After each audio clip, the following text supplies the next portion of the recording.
Is there a particular field, or if you like, career path, for these people, just so that parents who have autistic children can just begin to look in that direction instead of wanting them to go to school to study physics, chemistry, and get them, just waste time, doing what is not necessary.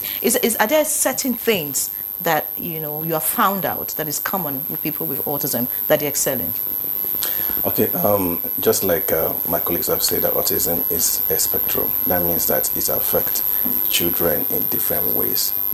So now, before we can recommend, because there is no specific career path, because it affects people in different ways.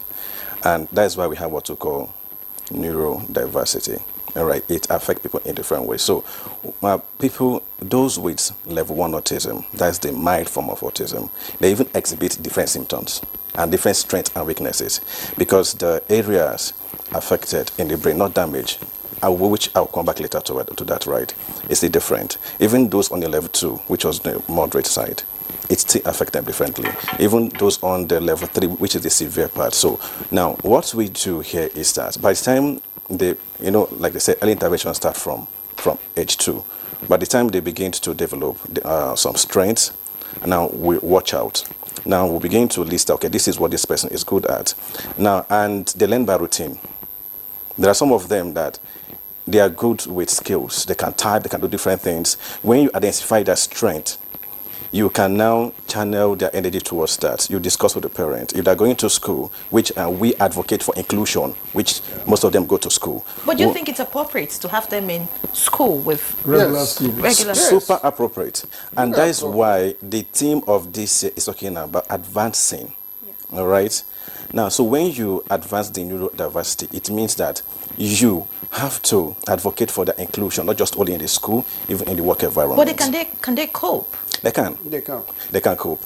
Now, there are programs in place for them, all right, in the school. Yes. Now, and those who does not have, we advocate for them to have those programs in place. Now, some of them might need what we call a support teacher or a shadow teacher, which is a special education when trained. Now, the person will be there to guide for the meantime, to follow up with the school activities, social interaction, outdoor activities, sporting, and every other school program.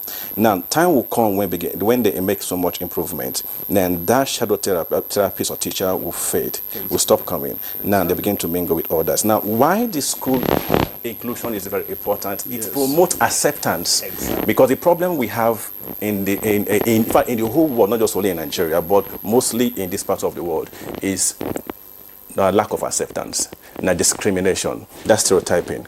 So by the time they go to school, we usually say there is ability in disability. Mm-hmm. So because of this stereotyping, autism, most parents or schools, when they hear autism, it's like, the worst has happened, right? Just like, when we used to be scared of HIV. So that's how it is with most schools. But these children, like what our senior have said already, that it doesn't affect the IQ level.